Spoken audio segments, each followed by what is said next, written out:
What is going on, college basketball fans? Today I got for you guys my top 30 transfer players that have already committed to new teams, and we are also going to rank them from 1 to 30. So all 30 of these players, I believe, are going to have a huge impact on their team next season. So this will kind of give you guys a big update on all the chaos that has been going on through the transfer portal season. And if you guys like this video, you guys want to see more college basketball videos, definitely subscribe. Our next video is going to be top 10 transfers that are still available in the portal. So if your team needs some portal players, be on the lookout for that video to see if your team is trying to snag one of the top guys still available. Without further ado, let's get into it. So here is our top 30. I'm going to go ahead and give you guys all these guys all at once so you guys can look at them. And there are a ton of guys that are going to have impacts on their new teams next season. For me, all 30 of these guys fit that mold. There are a few more that I would like to mention. Lee Cardell Jr. just committed to the Friars. We got Kevin Overton, who just committed to Texas Tech, the freshman from Drake. That is going to be a big pickup for Texas Tech. I think he's going to have a good role. Mason Gillis, the transfer from Purdue, heading over to Duke. That is a key piece for them because Duke has lost a lot of players this year, not only to the draft, but through the transfer portal. So a guy like Mason Gillis, who can be a glue guy, that's going to be huge for them. Aiden Holloway, the freshman who had a ton of potential at Auburn, went ahead and went to their rival school in Alabama to go play for Nate Oates. What a switch up that was. And he didn't quite make the top 30, but that is going to be a key player there for the Crimson Tide this year. We got Elijah Martin, the transfer from FAU. He transferred over to Florida. So those are some of the guys that I wanted to mention that didn't quite make the top 30, but will definitely have a big impact. Now getting into this top 30. Coming in here at number 1, I do have AJ Storr. AJ Storr, I was surprised he returned to college. I'm not going to lie. I thought he was heading to the NBA draft. He had such a good year at Wisconsin. I thought he was going to head to the NBA draft. Before that, he did play at St. John's. He has not stayed at the same team for like more than a season, so that's kind of crazy because after this year, he's definitely heading to the NBA, so he's going to be on another new team, which is insane. I'm pretty sure in high school, he switched to a couple different high school teams as well. So AJ Storr constantly moving around, but undoubtedly one of the top transfers this year in the portal. He committed to Kansas. This is back-to-back years where in my list I've had the guy committing to Kansas, or Kansas getting the number 1 guy in my rankings. Last year it was Hunter Dickinson. This year it is AJ Storr. I mean, what a pickup this is for Bill Self.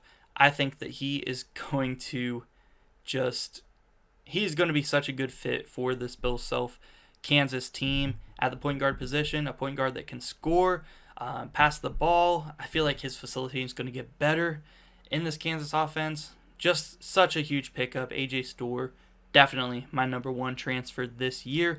Next up, coming in here at number 2, we do have Omar Ballo, the transfer from Arizona, the center, my top center in the portal this year. I mean, he is a 7-footer, one of the best rebounders in the country. He's going to be able to catch lobs. He's going to be able to work it in the post. And a team like Indiana, which under coach Trace Jackson Davis, who was one of the best players in college basketball a couple of years ago, insane post player, and then had Khalil Ware last year, the transfer from Oregon, who went from being a very disappointing 5-star at Oregon to heading over to Indiana, averaging almost 20 points a game, and being a great post scorer. I mean, I feel like Omar Ballo is only going to improve his offense a ton. He is also a great defender. I feel like this is such a good fit for him, and he's going to improve so much and have such a huge role in this team. He's got to come in here at number 2 for me. Number 3, we do have Tucker DeVries, the transfer from Drake, heading over to West Virginia. He was the Missouri Valley Conference Player of the Year. Super good small forward. Super excited to have him on my team, West Virginia. Averaged about 20 points per game last season. He can facilitate the ball as well, close to like 3-4 assists, rebound the ball at the forward position, shoot the ball, score the ball. He's a shot creator. He's followed his dad, Darian DeVries, who's the coach of Drake, now the head coach of West Virginia. Followed his dad. He's heading over to play some Big 12 basketball. Super, super good pickup for West Virginia, who is in much need of a rebuild, and getting Darian DeVries as coach and bringing his son Tucker DeVries, a 20-point per game scorer, that is an amazing start to the Mountaineer rebuild.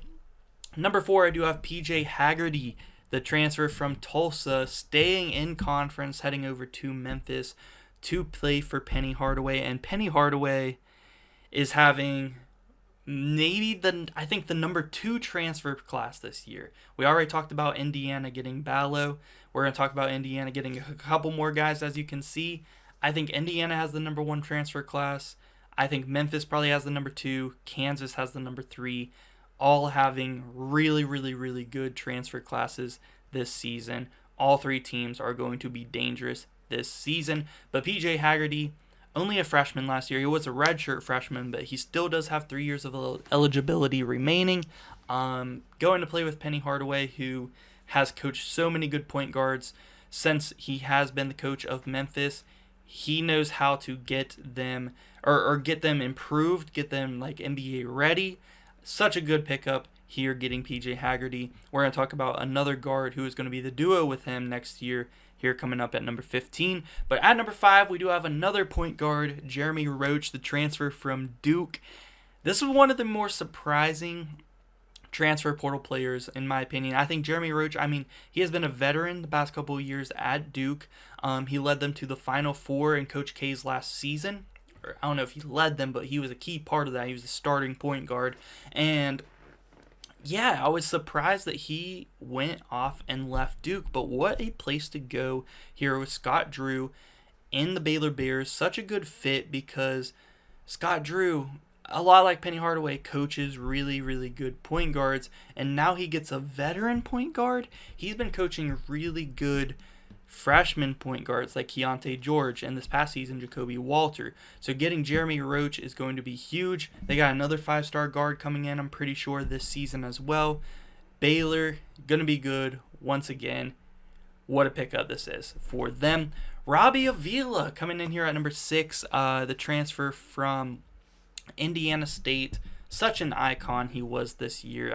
Blew up across social media, all that stuff. And Kareem Abdul-Jabbar, one of the best, probably the best nickname in all of college basketball, absolute superstar. He's hadn't followed his coach to St. Louis. I really, really wish he would have been playing Power 6 basketball, or I guess Power 5 because Pac-12 is no more. I really wish he would have played Power 5 basketball. I would have loved to see him go somewhere else. But I understand following his coach. I think he's going to be a bucket at St. Louis. I really hope that he can make March Madness this next season because they definitely 100% deserve to get in last year. And yeah, Kareem Abdul-Jabbar heading to St. Louis this year helped lead Indiana State to the NIT championship game this past season, and we're the only team in college basketball history to be top 30 in the net and miss the NCAA tournament. What a shame. We should have got Robbie Buckets in March Madness this year. Hopefully this upcoming year with St. Louis he can get there. Number 7, we have Malik Mack, a freshman forward who was so good at Harvard this past year. He can pass, he can rebound, he can score for sure. Malik Mack is a beast, and he is heading over to play for Ed Cooley at Georgetown. This is a big pickup for them. Ed Cooley did not have a good year his first year as the head coach of Georgetown. Trying to turn it around this year. Getting Malik Mack is a great pickup, and that will definitely go a long way for him. Coming in here at number 8, we do have Vlad Golden, and he, again, is another player who is following his head coach, as Dusty May is the new head coach of Michigan, former head coach of Florida Atlantic. And yeah, big Vlad Golden, former Texas Tech player, former FAU player. Now he is a Michigan Wolverine following his coach Dusty May up there. And kind of confused, you see another Michigan player that we're going to talk about up at 26. 2 centers that can't really stretch the floor. I don't know if they're going to be able to play them both at the same time. It's going to be interesting. I'm interested to watch some Michigan basketball this year, see how Dusty May plays these 2 transfer centers this year. But I'm sure he's going to find a way to make it work. He's not just going to get them and have no plan for it, but definitely kind of weird. Coming in here at number 9, we have Miles Rice. And Miles Rice, transfer from Washington State, what a great pickup for Indiana. My second top 10 transfer who is heading to the Hoosiers this season. He has the number 1 transfer portal class in the country, and Miles Rice is a tall guard who averaged like 15 points, 5 assists, something like that last year at Washington State. Helped lead the Cougars to the NCAA tournament. I mean, come on. Miles Rice is a beast. He is going to be such a good pickup here for Indiana, and he is coming in here at number 9. Coming in here at number 10, we do have Kansas getting their second top 10 transfer in Zeke Mayo. Zeke Mayo is a guy who can score the rock. This is one of the first big transfer announcements this offseason that has happened. And coming in here at number 11, we do have Mark Mitchell, and Mark Mitchell is a guy who has so much potential. Another transfer from Duke, and the reason I think is such a big pickup for Missouri here is because he is going to go from playing with all those studs on Duke to still playing with some good players at Missouri. I mean, Dennis Gates is going to put together an amazing team. He already has a couple more pickups as well this year in the offseason, but he is going to have such a bigger role. He has so much potential out of high school, still has so much potential, and I think Mark Mitchell's role is going to increase dramatically. He is also returning to, I believe, around his hometown there in Missouri, or around where he's from, so that's pretty cool. He's coming in here number 11. Number 12, we do have Terrence Edwards, transfer from James Madison. And yeah, this is a really good pickup for Louisville here. Louisville, new head coach in Pat Kelsey. He's been making moves. I actually really like the hire for Pat Kelsey. I know it wasn't like one of their number 1 guys or one of their top guys, but I really like Pat Kelsey. I think he's going to be honestly the perfect coach for Louisville. I think he's finally going to be the guy who can really rebuild this team and finally get them back on track. And he's proven that so far in the offseason with some key pickups, including Terrence Edwards here, who I believe is the best one. Number 13, we have J.P. Peegs, the transfer from Furman, and he's been a key player for this team the past couple of years, especially this past season. But the year before that, they did make the NCAA tournament, and they did upset Virginia. What a pickup this is for Auburn here. I think that is going to be an awesome guard heading into SEC play. Top 15 pickup here for me, coming in here at 13.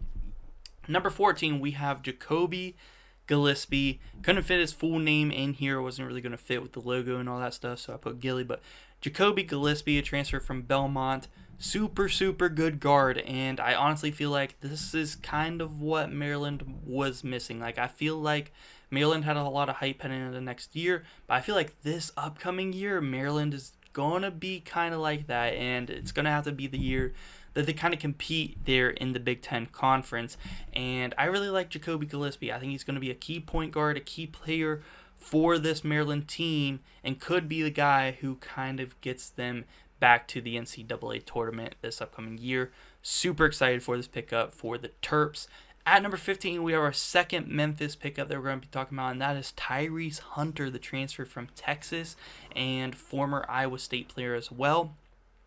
Tyrese Hunter, super good player, man. Didn't have the best year this past year, kind of a down year, but I think, playing shooting guard alongside PJ Haggerty this year with Penny Hardaway, I think that he is going to improve a lot once again, and he's going to be in for a big year. I really like Tyrese Hunter. I really like the fit here at Memphis for him. This is one of my biggest surprises. I did not expect Tyrese Hunter to enter the transfer portal, but it kind of makes sense given like he didn't have the best season this year. But heading to Memphis was kind of a surprise, but once I seen it happen, I was like, yeah, that kind of makes sense. That's kind of a good fit, and Penny Hardaway's putting himself together a pretty good team. They already got they got Dane Danger, transfer from Illinois, the big man as well.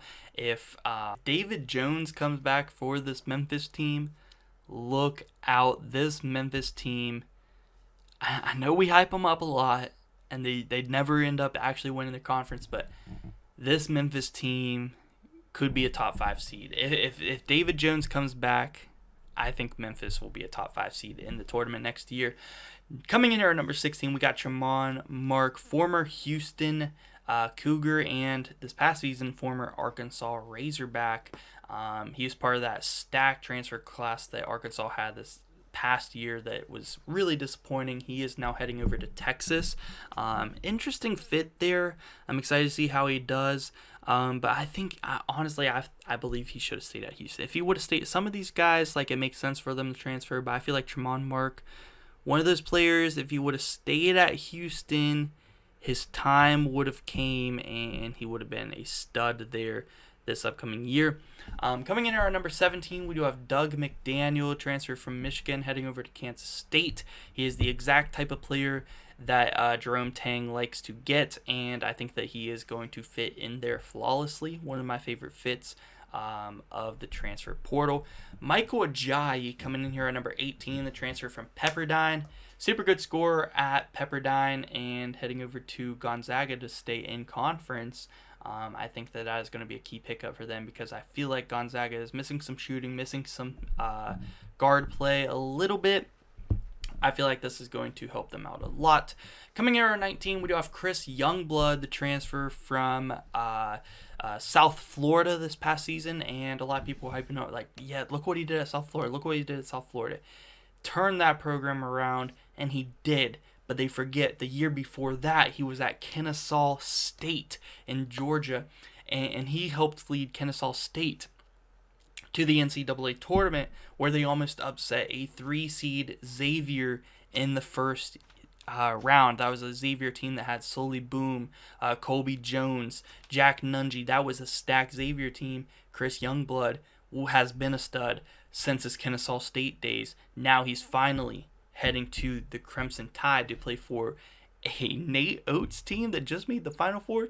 Chris Youngblood is a winner, and he wants to play winning basketball. He wants to play for the Alabama Crimson Tide this year, and that is an amazing pickup there by Nate Oates because, Mark Sear is going to be gone. Chris Youngblood, not a bad, replacement. Kobe Johnson coming in here, going from Los Angeles to Los Angeles as he's heading from USC to UCLA. Interesting move. I mean, I understand why he's in the portal. Coach gone up and left for SMU, which was kind of interesting there. But heading to UCLA, wants to stay in the area. I feel like, it makes sense. It's like a solid pickup for the Bruins. Kobe Johnson here at 20. Kylan Boswell coming in here at number 21. An interesting point guard here that played for the Arizona Wildcats this past year. Definitely a good passer. Kind of shies away in big moments when you need him to score. Is he going to be able to score? That is the big question mark with Kylan Boswell, in my opinion. If he could be a consistent scorer, I feel like he would be much higher on this list. But I think that it is a good fit here for Illinois. I thought Illinois was definitely in the running for A.J. Storr. Would have been a much better pickup, of course. He's the much better scorer than Kylan Boswell. I think Kylan Boswell is the better passer. But I think it's a good fit because Illinois kind of needed that true point guard on their team for a while. I think this is going to help him out a lot. I like the fit here. We'll see if Kylan Boswell can improve his scoring any this year, because if he does, he can be a very, very good player. He is a good player, but he can, take it to the next level, I should say. Number 22, we have Aaron Bradshaw, transfer from Kentucky, a guy who was a 5-star recruit, right? And didn't have the best year his first year at Kentucky. Now he's heading over to Ohio State. What? Ohio State has turned around that program. I mean, their new coach, man, doing work. Getting Aaron Bradshaw was huge. I think that he is going to have a much improved role. He's going to have a much improved season. Aaron Bradshaw is going to be a beast this year for the Buckeyes. Next up at 23, we have Cannon Carlisle, and this is our third transfer pickup here for Indiana. Mike Woodson has been cooking this offseason. I 100% believe the number one transfer class this offseason. And wow, Cannon Carlisle, Miles Rice, Umar Ballo. Wow. Amari Williams coming in here at number 24. I mean, for Kentucky, they've lost a lot of their guys. They lost, Coach Cal. For Mark Pope, at least he's getting someone. I mean, A Drexel transfer probably doesn't sound like, too sexy of a pickup here to Kentucky fans, especially when they're used to getting all these 5-star guys every year. But, you're going to have to give Mark Pope some time. Interesting times here for Kentucky, getting a Drexel transfer and hiring a BYU coach. Interesting. Let me know what you guys think, Wildcat fans. I don't think it's a bad pickup. I have it in my top 30. I think Kentucky's going to get a few more pickups, though. They're going to have to, because if not, they're not going to have very much of a team. 24, I got Amari Williams. Solid pickup. Number 25, I have Dante Maddox Jr., the transfer from Toledo. 15 points per game, and wow, this just makes sense to me. I mean, staying in the state of Ohio, this is such a Sean Miller pickup right here. And Dante Maddox, Xavier Maddox, it just makes sense. I think that he is going to be such a stud for Sean Miller this year. Great fit. I absolutely love it. Dante Maddox coming in at 25. Number 26, Danny Wolf. This is the one I kind of want to talk about. He's the transfer from Yale. Helped lead Yale to the NCAA tournament this year. Super good player, super good center. But now they picked up two really good centers, Vlad Golden and Danny Wolf, in the portal. I'm interested to see, I think Danny Wolf can spread the floor a little bit, but I don't think either one of them are good shooters, especially not Vlad Golden. So I'm interested to see how Dusty May plays these two centers on the floor. It's definitely going to be really interesting. But Danny Wolf, there's pictures of him when he was a kid wearing Michigan gear, so it's pretty cool that he's finally getting to play there for the Wolverines. I'm guessing, the team he rooted for as a child, given he was wearing that, but pretty cool. Sam Alexis, transfer here, heading over to the Florida Gators. Alexis transfer from Chattanooga, averaged almost a double-double yet last season, 10 points, almost 10 boards a game. Super solid player. Florida got him. They also got Elijah Martin from FAU, so nice little class Florida's building up here. 28, we got Cam Carter, transfer from Kansas State. I think a super underrated player. I think a super good pickup for LSU, 100%. And Cam Carter, 28. 29, we got Josh Jefferson. This has actually just happened today as I'm recording this video. He's the transfer from St. Mary's. He got injured earlier in the year, but he's a super solid player. Averaged over 10 points per game for the Gales last year before he went down with injury. And for Iowa State to pick him up, super, super huge. This is a 6'8" guy they're picking up. They're returning one of the best guard duos in the nation. Returning a lot of players. They might have one of the best returning teams in the country. They should be top 5 preseason easily, if not top 3. Iowa State, going to be dangerous. Number 30, we do have our second Missouri pickup. I mentioned Mark Mitchell earlier. We got Tony Perkins, the transfer from Iowa. Look out for Missouri. I know they had a bad year. They went winless in the SEC this past season, but this was Dennis Gates' second year. In his first year, they made the NCAA tournament, made it to the second round. This Missouri transfer class so far reminds me a little bit of Clemson's. I feel like Tony Perkins is a similar pickup to Joe Girard. Not in the fact that he's a good shooter or anything, but just because he's a good veteran point guard leader that can help lead this Missouri team, get them back on track. Now, do they have a PJ Hall or anything like that? No. So we'll see. I don't really know why I'm making those comparisons, but I think it's just because they're picking up a veteran point guard. It's going to help them out. I think that they definitely have potential, especially with Mark Mitchell, depending on how much more of a role he can have this year, how much big of a jump he takes. He could be an absolute stud. If so, I think Missouri can go from winless in the SEC to making it back to the NCAA tournament this upcoming season. I think Dennis Gates, even though he had a bad season last year with Missouri, I think he's a super good head coach, so we will definitely see. But let me know what you guys think about my top 30. I mentioned my honorable mentions. at the beginning of the video as well. Let me know who got snubbed. Let me know who your team has picked up so far this season. And definitely subscribe for more college basketball content. Our next video coming up here in a couple of days is going to be the top 10 best available players in the portal. And we're going to mention who is in talks to get them at this point. You're not going to want to miss it. So make sure you guys subscribe, hit that like button, and thank you so much for watching.